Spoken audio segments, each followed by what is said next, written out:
আমি অনেক অনেক ছেলে আলহামদুলিল্লাহ আমার মহব্বত করে আমারে যদি কেউ জিগায় যে হুজুর গুনাহ ছাড়বার কথা একবার মনে হয়, আবার গুনায় জড়াইয়া পড়ি, কি করমু? বা মাঝে মাঝে সিদ্ধান্ত নেই ভালো হয়ে চলবো, আবার 15 দিন পরে 20 দিন পরে আবার টেম্পার জায়গা, পারি না, কি করব? তা আমি সবসময় বলি চেষ্টা করবা কোনো আল্লাহওয়ালার কাছে আসা যাওয়া করতে। যদি না আসতে পারো ব্যস্ততার কারণে, পড়ালেখার কারণে, কর্মের কারণে, চাকরির কারণে, হতেই পারে ছুটি নাই আমার, তাহলে কমপক্ষে নিজ এলাকার তুমি যেখানে নামাজ পড়ো ওই ইমাম সাহেবের কাছে কতক্ষণ বসে থাকো, দেখবা ইমাম সাহেবেরই কও যে হুজুর আমার একটা ভালো কথা কয়ে দেন, আমার জন্য একটু দোয়া করে দেন, আমি যেন ভালো হয়ে চলতে পারি, আমি যেন আমার চরিত্রটা ঠিক রাখতে পারি। হ্যাঁ, মাওলানা মারুফ এই মাত্র বলল, নবম শ্রেণীর ছাত্রের কথা বলছে কিনা বলেন? আমি যেই ছেলের কথা শুনছি এতক্ষণ 15-20 মিনিট মোবাইলে বললাম যে কথা, এও এরকম কথাই কইছে, একই কথা। তার কথা শুনে অবাক হইলাম যে ঠিক এ আর এ একজন না, আরেকজন সে এই কথাগুলি বলছে, নষ্ট চরিত্রের কথা। জঘন্যতা কোথায় নামছে? উঠতি বয়সের ছেলে মেয়েদের চরিত্রহীনতা, নির্লজ্জতা, অসভ্যতা, এটা আপনারা যারা একটু বুঝের মানুষ, মুরব্বী আছেন, জাগো বয়স 40-এর উপরে, আপনারা স্বপ্নে না, স্বপ্নের উর্ফেও যদি কিছু তাই ওইখানে ভাবেন নাই। আমার সমাজের, আমার দেশের, আমাদের অঞ্চলের সর্বত্র উঠতি বয়সের ছেলে মেয়েদের হালাত কি? শুধু চুলের ফ্যাশন আর জামার ফ্যাশন না, না, অসভ্যতা আরো অনেক গভীর পৌঁছে গেছে, যেখান থেকে ফিরে আসা বড় কঠিন হয়ে দাঁড়ায়। হ্যাঁ, চেহারার সুরতের মধ্যে নগ্নতা, মনে হয় যেন ভাসতেছে, খেলতেছে। নারীর আসক্তি, যৌন চাহিদা, অসভ্যতা, নেশা, মদ, জুয়া, জিনা, ব্যভিচার, পাগল হয়ে গেছে, পাগল। আমি তাফসীরের মধ্যে পড়ছি, যে নেশা করে সে জিনাও করে, যে নেশা করে সে নারীর সাথে অপকর্মও করে। নাউযু, প্রত্যেক নেশাখোর অল্প সময়ের ব্যবধানে ব্যভিচারীও হয়। এই জন্য বললাম সবাই মিলে আন্তরিক হয়ে, আপনি যদি আরেকটু আন্তরিক না হন আপনারা, তো নিজেদের ঘর পরিবার কিচ্ছু থাকবে না। এই পাশ্চাত্যের হাওয়া, ওয়েস্টার্ন হাওয়া, এই মোবাইলের আমন্ত্রণ, ফেসবুকের আমন্ত্রণ, সারা পৃথিবীর নর্তকী আর গায়িকার নায়িকা, আর এই দুনিয়া লুবি, এই অসভ্য চরিত্রহীন, তাদের আহ্বানে মুসলমানের সন্তান বেসামাল, দিশেহারা, বেচারা একরকম অসহায়, কি করবে? কোনোভাবেই নিজেকে নিয়ন্ত্রণ করতে পারতেছে না, এই হালাত। এই জন্য বললাম আপনাদের প্রত্যেকের উচিত নিজ নিজ মহল্লার কোনো আলেমের কাছে বেশি আসা যাওয়া করবে, দাওয়াত ও তাবলীগের সাথীদের সাথে বেশি উঠা বসা করবেন, ওলামাদের সংস্পর্শে যারা, সোজা কথা আলেমে দ্বীনের সংস্পর্শ, দিনদার মুত্তাকি আলেম।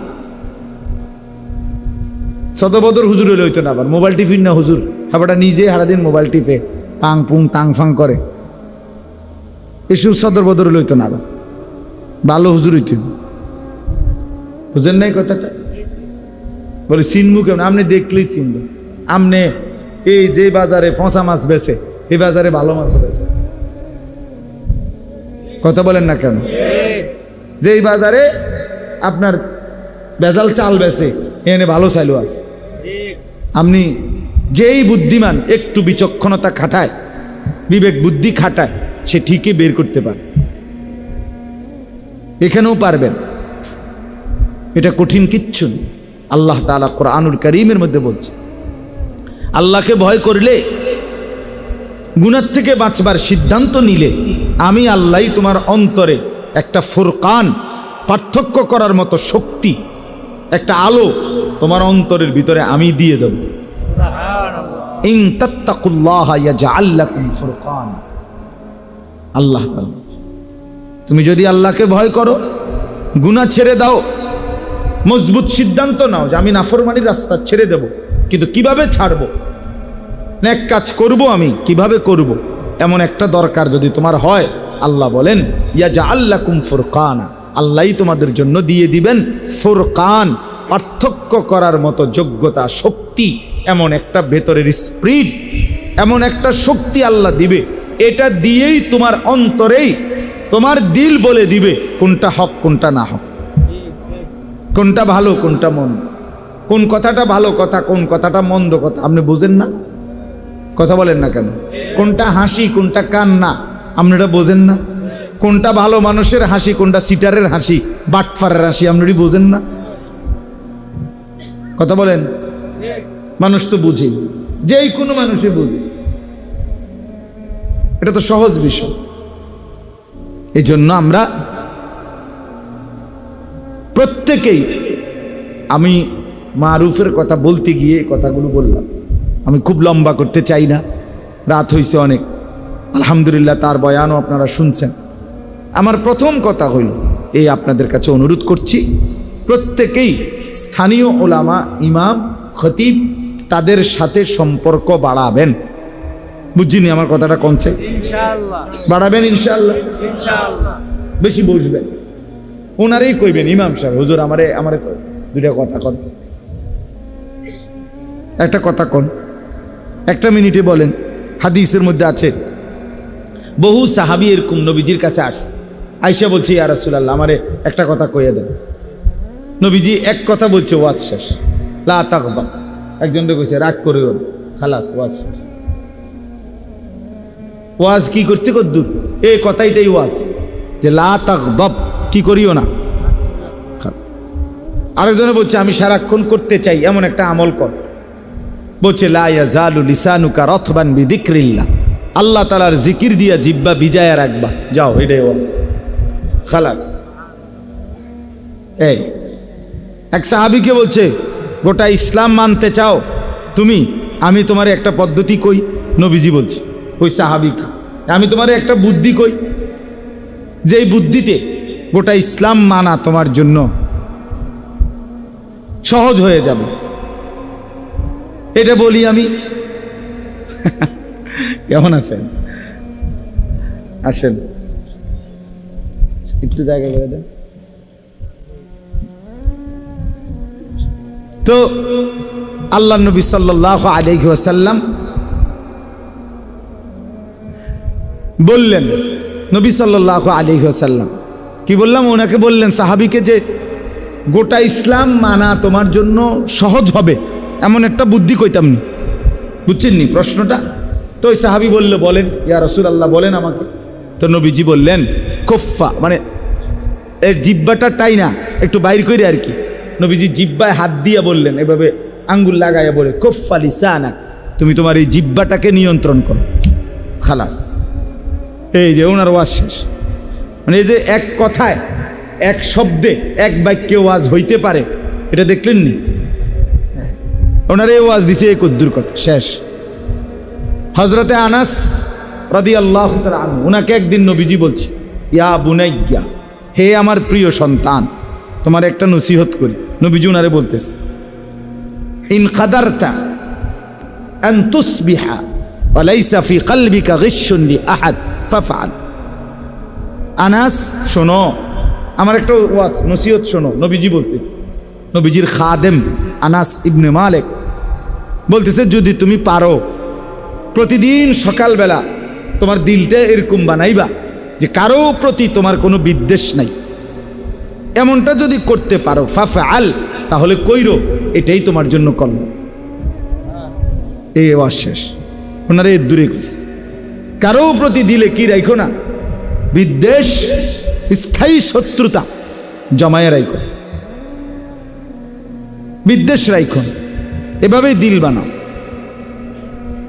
তাইলে এই জন্য বললাম, আপনি ইমাম সাহেবকে বলেন গিয়া যে হুজুর আমার একটা ছোট কথাই বলে দেন, 1 মিনিটের একবারে ভূমিকা, নাহমাদুহু পড়তে হইব, মাইক লইতে হইব, পোস্টার করতে হইব, হ্যান্ডবিল করতে হইব, সুদ দিতে হইব। আমার ভাইয়েরা একবারে সবাই সবসময় এটা কইতে হইব, সুদ দিতে হইব, এরম প্যান্ডেল করতে হইব, এটা জরুরি।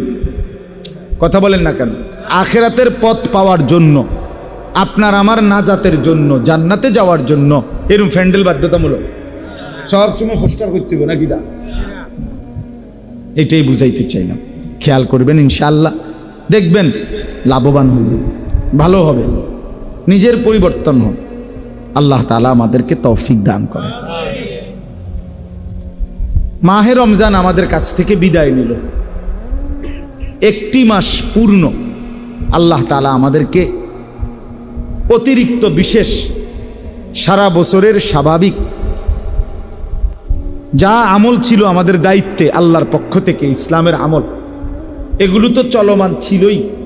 অতিরিক্ত আল্লাহ তাআলা বড় বড় মোটা দাগের আরো 6টা আমল আমাদের জন্য রমজানে বিশেষভাবে দিয়েছিলেন। 1 নাম্বার হলো রোজা পালন 1 মাস, 2 নাম্বার হলো সাহরি খাওয়া শেষ রাত্রে, 3 নাম্বার হলো ইফতার করা সন্ধ্যার সময়, 4 নাম্বার হলো পুরা মাস 20 রাকাত পূর্ণ তারাবি পড়া, 5 নাম্বার হলো শেষ দশক, শেষ 10 দিন আল্লাহর ঘর মসজিদে এতেকাফ করা, 6 নাম্বার হলো শেষ দশকের বেজর রাত্রিগুলোতে সবে কদর তালাশ করা। কয়টা হইল? 6টা। আগেরগুলো তো আছেই, 5 ওয়াক্ত নামাজ, তাহাজ্জুদ, রাত্রিবেলার সন্ধ্যাবেলার আউয়াবিন, কোরআনুল কারীমের তেলাওয়াত, বেশি বেশি আল্লাহ তাআলার জিকির, দান, সাদাকা, জাকাত, এগুলো তো চলমান, এগুলো তো আগের মতো ছিলই না, এগুলোই স্থগিত করছে, এগুলো তো ছিলই। এরপরে গুনাহ বর্জন, এ তো আগের থেকেই। মিথ্যা কথা রমজানে বলা হালাল না হারাম? তো আর অন্য মাসে একই রকম, একই রকম না? এটা মানে প্রত্যেকটা গুনাহ নিষেধ তো আগের মতোই চলমান ছিল, এগুলো তো আগেও নিষেধ, রমজানেও নিষেধ। তাহলে যাবতীয় পূর্বের আদেশ নিষেধ চলমান অবস্থায় আল্লাহ তাআলা আরো অতিরিক্ত 6টি বড় বড় আমল দিয়ে আমাদেরকে আল্লাহ তাআলা মাহে রমজানকে সাজিয়েছেন, আয়োজন করেছিলেন। এই আয়োজনে আল্লাহ তাআলা আমাদেরকে, কথাটা খেয়াল করেন, রমজান মাসের 2 মাস আগে, রজব মাসের চাঁদ ওঠার পরেই ইমাম সাহেবরা মনে করাই দিছে যে বেশি বেশি দোয়া করতে শুরু করেন, আর রমজান পর্যন্ত হায়াত চান। আল্লাহুম্মা বারিক লানা ফি রাজাবা ওয়া শাবান ওয়া বাল্লিগনা রমাদান। তাহলে রমজানের 2 মাস আগে থাকতে আল্লাহর বান্দা ইমানদাররা দোয়া শুরু করছিল রমজান পাওয়ার জন্য, কিন্তু ওই 2 মাসে দোয়া করতে করতে দোয়া অবস্থায়ও অসংখ্য মানুষ রমজান পায় নাই, কবরে চলে গেছে। কথা বলেন, রমজানের আগের 2 মাস মানুষ মারা গেছিল কেউ? আচ্ছা, রমজান মাস আসলো, এই অবস্থায় অনেক মানুষ রমজান পেল, কিন্তু রমজানের শেষ দিন পর্যন্ত এই 30 দিনেও অসংখ্য মানুষ তো পূর্ণ রমজানই চাইছিল, কিন্তু এই রমজান চলমান অবস্থায়ও অসংখ্য মানুষ প্রতিদিন কবরে গেছে কিনা, ইন্তেকাল করেছে কিনা বলেন? তাহলে 2 মাস আগেও কত মানুষ রমজান চাইছে কিন্তু তারা পায় নাই, আর কেউ রমজান পাইছে কিন্তু শেষ করতে পারেন। আমার শায়েখ আল্লামা মুফতি মুশতাকুর নবী সাহেব হুজুর বলতেছিলেন শেষ দিন আপনার 20 রমজানের দিন যেদিন এতেকাফে ঢুকবে, ওই দিন মাগরিবের আগে দিয়ে ঢুকবে মসজিদে, ওই দিনকার আসর হুজুর কোটবাড়ি সুধন্যপুর ওনার মাদ্রাসার পাশ এলাকা যে ওই মহল্লার মসজিদে আসরের নামাজ পড়ছেন। আগে ওনার মাদ্রাসার মসজিদে এতেকাফে ঢুকছেন। আমরা সবাই ঢুকছি, আমিও শায়েখের সাথেই এতেকাফ করি, হুজুরের সাথেই আমি এতেকাফ করি সবসময়, আজকে 11 বছর। তো এই আসরের সময় ওই মসজিদে এই 20 তারিখ 20 রমজানের দিন একজন মাঝবয়সী লোক মুসল্লি, উনি হুজুরে নামাজের মুসল্লা আগায়া দিছে, মুসল্লা বিছাই দিছে আর হুজুরের সামনে। হুজুরে ওই মুসল্লাটাতে নামাজ পড়ছে, ওনার লগে কথা কইছে। ঠিক শেষ রমজানের দিন 30 রমজানের দিন ওই লোকটা ইন্তেকাল করছে। আসরের নামাজ শেষ দিন, এই সন্ধ্যার সময় রোজা শেষ হবে, ওই দিনকে আসরের পরে ওনার জানাজা আছে। হুজুর বলতেছেন দেখেন ব্যাপারটা আমি দেখছি এই 20 রমজানে, মানে আমি দেখকেই ওনারে মসজিদে আইছি, অর্থাৎ উনি আমারে আসরের সময় কি করে দিছিল, মুসল্লা বিছাই দিছিল। আজকে 30তম রমজান, উনি রমজানটা কি করতে পারে নাই শেষ করতে, আর আসর থেকে মাগরিব এর ভিতরেই উনি কবরের দেশে মাটির তলদেশে চলে গেছে। আমার বাপ তাইলে প্রথম এই কথাটা বুঝাইতে চাচ্ছি, কি পরিমাণ মানুষ আমরা এখানে, আমরা যারা এ কয়জন বসছি এখানে, আমরা আগে এটা চিন্তা করি যে কত মানুষই তো চেয়েছিল রমজান, সবার ভাগ্যে জোটে নাই, আবার অনেকেই পেয়ে পূর্ণ করতে পারে নাই। আল্লাহ তাআলা আমাদেরকে দয়া করে রমজান পর্যন্ত হায়াত পৌঁছাইছেন, আবার রমজানের পুরা মাস 30 দিন পূর্ণ হায়াত দিয়েছেন। কি পরিমাণ শুকর আদায় করা উচিত, কথা বলে, কি পরিমাণ কৃতজ্ঞতা আদায় করা উচিত, কি পরিমাণ আল্লাহ তাআলার শুকর আমাদের আদায় করা উচিত। আমরা যদি ভাবি ইনসাফের সাথে, বলে এই কৃতজ্ঞতার ভাষা কি হবে, যে আল্লাহ যে আমাকে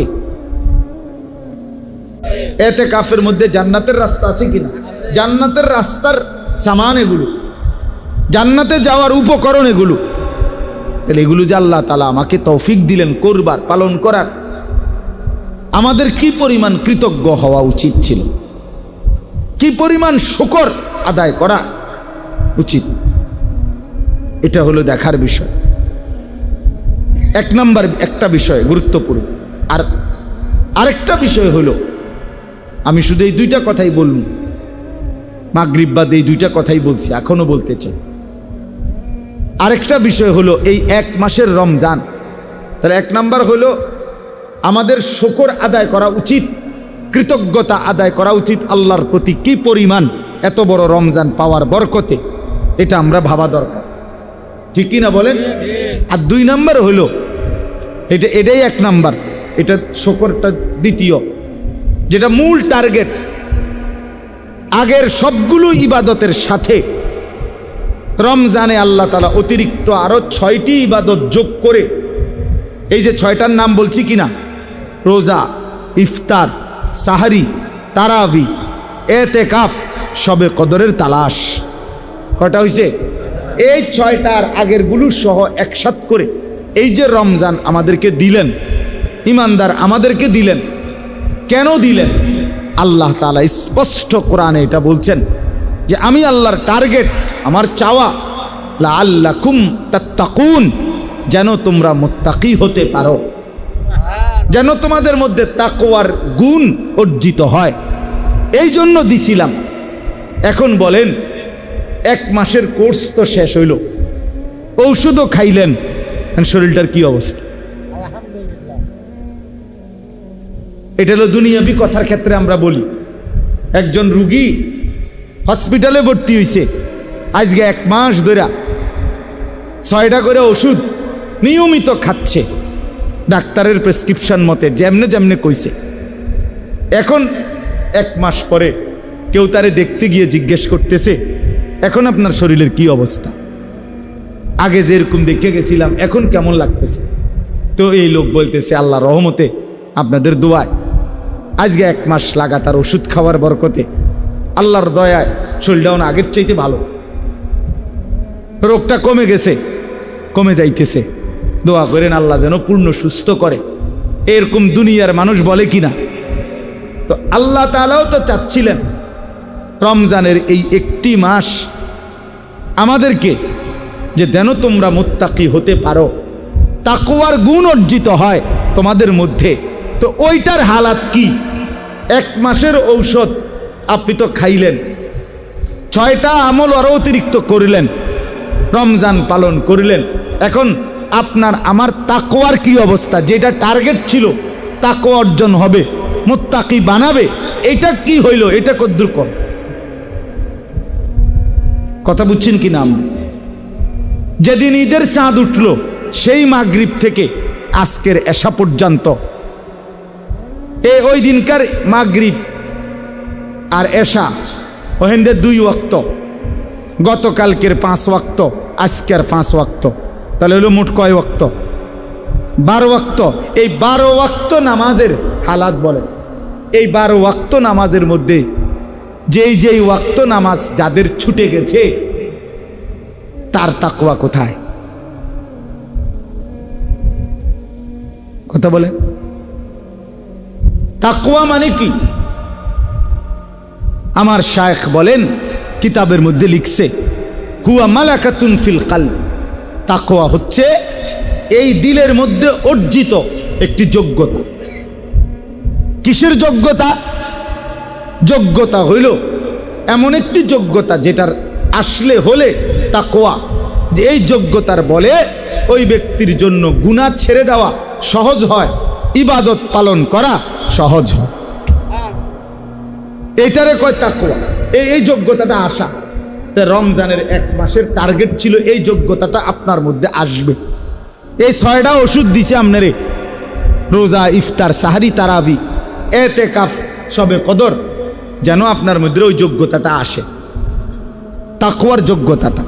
যে যোগ্যতা বলে আপনি গুনাহ ছাড়বেন সহজ, গুনাহ ছেড়ে দেওয়া সহজ হবে, ইবাদত করা সহজ হবে, আল্লাহর হুকুম পালন করা। এখন এই 12 ওয়াক্ত নামাজ যাদের ছুটে গেছে তাদের 1 মাসের ঔষধ খেয়ে আল্লাহর হুকুমের রমজান পালন করে অর্জন কোথায়? তাকওয়া কই? গুনাহ না হওয়া, ইবাদত পালন করা, এটাই তো তাকওয়া। তো এটা কই বলেন? ঈদের আনন্দ, ঈদের ব্যস্ততার পরেও ভিতরেও আপনারা যে এতগুলো মানুষ আল্লাহর কথা শুনতে বসছেন, আপনারা আসলে রীতিমতো আল্লাহর ওলি, ভালো মানুষ আপনারা। আল্লাহ তাআলা আপনাদেরকে ভরপুর কবুল করেন। এই মুহূর্তে মানুষ খুব বেশি ব্যস্ত, ঈদ উদযাপন করতেছে। রমজান যাই করছে না করছে, ঈদ খুব জমজমাট উদযাপন করতেছে। এর ভেতর দিয়েও আলহামদুলিল্লাহ আজকে পবিত্র ঈদুল ফিতরের পরদিন দীর্ঘ 1 মাসের মাহে রমজান আল্লাহ তাআলার ইবাদত আর বন্দিগি আল্লাহর দয়ায় আদায় করার পরে ঈদ পরবর্তী আজকের এই ইসলাহি মাহফিল, আমার প্রিয় ভাই, ছোট ভাই, আমার শায়েখ আল্লামা মুফতি মুশতাকুন নবী কাসেমি হযরত দামাত বারাকাতুহুমের আপন ছোট ভাই হযরত মাওলানা মুফতি মারুফ বিল্লাহ আপনাদের সামনে এতক্ষণ পর্যন্ত কথা বলেছে। তার বয়ানের অর্ধেক অংশ বলা যায় আমি নিজেও শুনেছি। আমি আসছি আরো আগে, আরো আধা ঘন্টা আগেই আসছি। ইচ্ছা করেই এদিকে আসি না, একটু দূরে চেয়ারম্যান সাহেবের বিল্ডিংয়ে আসছিলাম। এমনি বসেছিলাম যে মারুফ আর একটু বলুক, এই কারণে দেরি করে আসছি, একটু ইচ্ছা করি। আমরাও শুনতেছিলাম, আপনারাও শুনেছেন। সে অনেক ভালো একজন আলেম, আল্লাহওয়ালা, দিল দরদি মানুষ। শায়েখের ছোট ভাই, কুমিল্লা ভিক্টোরিয়া বিশ্ববিদ্যালয় কলেজ মসজিদের ইমাম। অনেক যুবক আলহামদুলিল্লাহ এখন আমাদের এই মারুফ যিনি এখন বয়ান করলেন তার সংস্পর্শে ইউনিভার্সিটির কলেজের অনেক ছেলে, অনেক আলহামদুলিল্লাহ পরিবর্তন হয়েছে, হচ্ছে। ইউনিভার্সিটি পড়ুয়া অনেক ছেলে আলহামদুলিল্লাহ তার সংস্পর্শে কোরআনুল করিম শুদ্ধ করতেছে, শিখতেছে, ওযু, নামাজ, হালাল হারাম, পাক না পাক, আখিরাতের ফিকির করতেছে। এই বছরও ওই ভিক্টোরিয়া বিশ্ববিদ্যালয় কলেজ মসজিদে সে এতেকাফ করছে। প্রায় 70 জনের মতো সাথী তার সাথে এতেকাফ করছে আলহামদুলিল্লাহ। আমাদের সাথে প্রায় 1300 সাথী এতেকাফ করছে, 1200-1300 হবে এক মসজিদে। আমার শায়েখ আল্লামা মুফতি মুশতাকুর নবী কাসিমি সাহেব, উনি যেখানে এতেকাফ করে সুদর্ণপুর, ওনার মাদ্রাসায় মসজিদে, 5 তলা মসজিদ, পুরা কানায় কানায়, একবার সিঁড়ির তলেও মানুষ ঘুমাইছে। তো এই জন্য বললাম, আপনারা যেটুকু শুনছেন আরো মনোযোগ দিয়ে শোনা দরকার ছিল, আরো আন্তরিকতা নিয়ে। প্রকৃত অর্থে পরিচিতি, খ্যাতি, মানুষের কাছে জনপ্রিয়তা, এটা খুব জরুরি কোনো বিষয় না। বিষয় হলো আল্লাহর কথা মনোযোগ দিয়ে শোনা, উপলব্ধি করা, অনুভব করা। সে ছোট হোক, অখ্যাত হোক, অপরিচিত হোক। ওয়ালাউ কানা আবদান হাবশিয়া, সে একজন হাবশি গোলাম, নিগ্রু গোলাম হোক,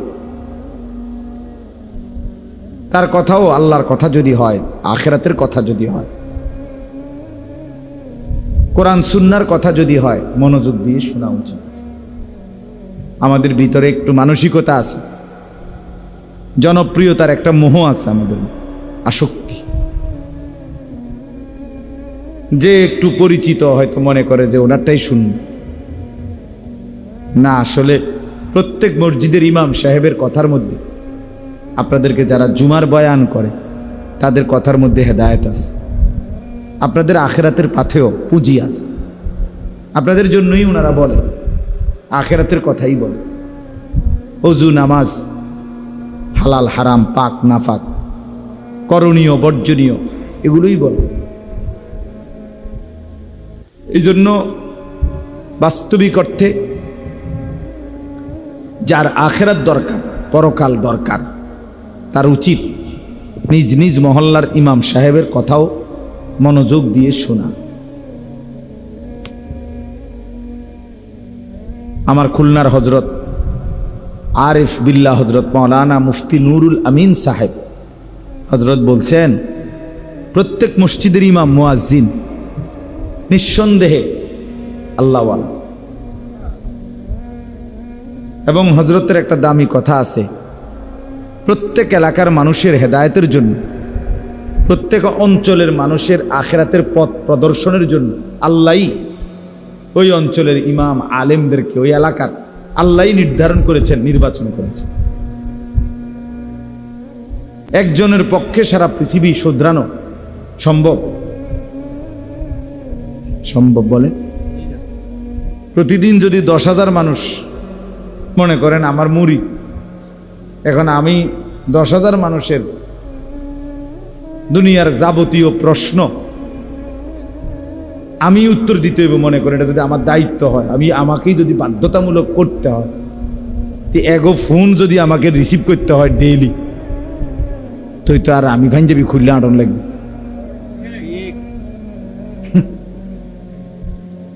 মনে করেন আজকে এই আসার পথে আমি এখন 2,500 নারায়ণগঞ্জ ওইখান থেকে বয়ান করে আসছি, মাগরিব বাদ ওইখানে বয়ান করছে।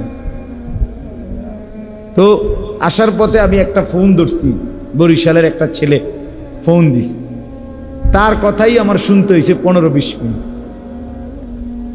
তার দুঃখ শুনতে শুনতে আমার জান শেষ। বহুত কিছু হেতের কত কত, হুজুর আমার আল্লাহর দোয়ায় মোবাইলটা ছাইরেন না, আপনি কুদ্দুর শুনেন আমার। তাই ঠিক আছে কও, শুনলা কইছি কমাইয়া কও, সংক্ষেপ করে কই, সংক্ষেপেই 20 মিনিট শুনছি। একটা উদাহরণ দিলাম। এখন এইভাবে যদি সব মানুষের কথা একজনকেই সমাধা করতে হয়, সম্ভব এটা? আল্লাহ তাআলা এই জন্য কুদরতিভাবে আল্লাহ তাআলা প্রতিটা অঞ্চলে উপযুক্ত আলেম, ইমাম, খতিব, ওলামা আল্লাহ তাআলা ওই অঞ্চলের মানুষদের জন্য আল্লাহ তাআলাই ছড়িয়ে রেখেছেন, বিছায়া রাখছে। এই জন্য আপনাদের কাছে প্রথম কথা হল এটা মনে রাখতে হবে, কারো ওয়াজ একটু পরিচিতি বেশি, কারো কম, এটি কোনো কথা না। এটা মূল কোনো বিষয়।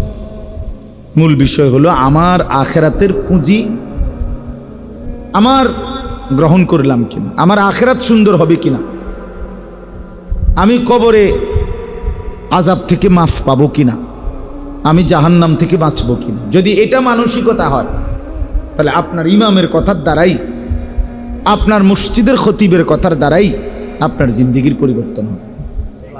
যেমন এই প্রমাণ বললাম, ওই ভাই এই মোবাইল এটা লইয়া ব্যস্ত, এই হাতের মোবাইল এগুলো নামান, ওই ভাই এটা নামান, নেন পকেটে নেন, খটরমটর করেন না। মোবাইল দিয়ে রেকর্ড করতে হলে এরকম স্ট্যান্ড কিনে আনবেন, অথবা এরকম বাঁশ লাগাবেন, বাঁশের আঘাত মোবাইল টাঙ্গাই দিন। হাতের মধ্যে রাখলে এটা শুধু খরচা মচর করে, বাকি সাথের লোকদেরও ডিস্টার্ব হয়। বুঝেন নাই কথাটা? চলেন তো এটার প্রমাণ বললাম, এই যে মাওলানা মুফতি মারুফ এতক্ষণ যে বয়ান করলেন, তার মসজিদের ইমাম সেখানে আলহামদুলিল্লাহ আমি নিজে গিয়েও দেখছি। এখন বয়স্ক এবং জেনারেল শিক্ষিতদের জন্য সে মসজিদের পাশে মাদ্রাসা করছে, শুধু বয়স্করা পড়ে। বুঝেন নাই কথা? 70 জনের মতো যুবক মানুষ তার সাথে এতেকাফ করলো, এবং অনেক যুবক তার থেকে প্রতিদিন প্রতিনিয়ত আখিরাত এবং পরকালের সন্ধান পাচ্ছে। তাহলে কেউ যদি মনোযোগী হয়, আন্তরিক হয়, তাহলে নিজ মসজিদের ইমাম সাহেবের কাছেই তার হেদায়েতের সামান, উপকরণ আছে। আছে কিনা বলেন? এটার প্রমাণ বললাম